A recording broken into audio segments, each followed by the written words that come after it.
Honourable Member for Cartwright-L'Anse Clair. Mr. Speaker, this season has proven beyond any reasonable doubt that any new vessel serving the Strait of Belle will require significant ice-breaking capacity and increased horsepower. The new RFP issued for ferry service fails to designate ice-breaking capacity or increased horsepower from the existing vessel.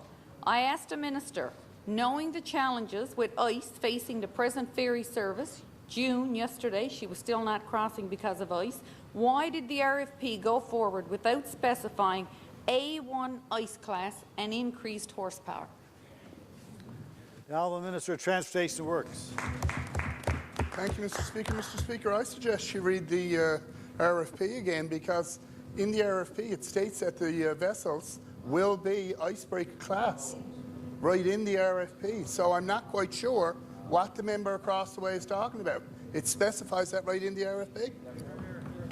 The Honourable Member for Cartwright-L'Anse Clair. It is not specific. I'm saying it needs to be at least medium. It needs to be at least A1. We're here in June month and the ferry is not crossing. We're going to, Mr. Speaker, the operation of the ferry service on the Strait of Belle has proven there are glaring omissions in the 15-year RFP. And it could be 25 because there's room there for 2 5-year renewals. There have already been 4 addendums to the RFP. So obviously, Mr. Speaker, it's not clear sailing on the other side either.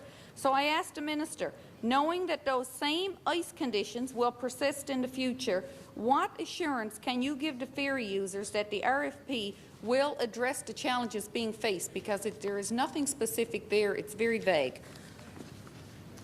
The Honourable Minister of Transportation and Works. Thank you, Mr. Speaker. Mr. Speaker, the honourable member across the way is comparing the ice conditions with the ships that are sailing today.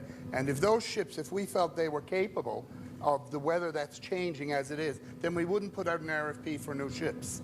And that's what we've done. We have a ferry replacement strategy in place. We're very aware of the conditions that are coming down through and the change in conditions. And this is something that we've been watching very closely. It's only in the past 5 years that we have year-round service on the Strait of Belle, and that was determined after the changes in the weather over the last decade.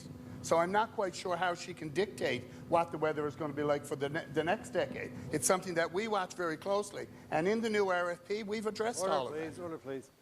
The Honourable Member for Cartwright. Order, please. Order, please. Ask the member to wait until the Speaker acknowledges her. Honourable Member for Cartwright-L'Anse Clair. Because we don't know, I would say that's all the more reason for planning and to be prepared. We're going to end up with just a newer version of the Apollo with the way this stands, I say, Mr. Speaker, because a contractor will come forward with a minimum 8,000 horsepower, and we'll be locked in for a long time still dealing with those problems. You got time to right the ship, Minister. I ask you, would you be willing to go back and look at the RFP? Thank you. The Honourable Minister of Transportation and Works. Thank you, Mr. Speaker. Mr. Speaker, I can say very clearly that the government on this side of the House has a lot more confidence in our business people than what they have on that side, with the comment that she just made. And I feel very assured that with the RFP that is out there, and with the conditions that we have in that RFP, that when the new vessels go on the water, they will be ice class and they will serve the people on the Strait of Belle.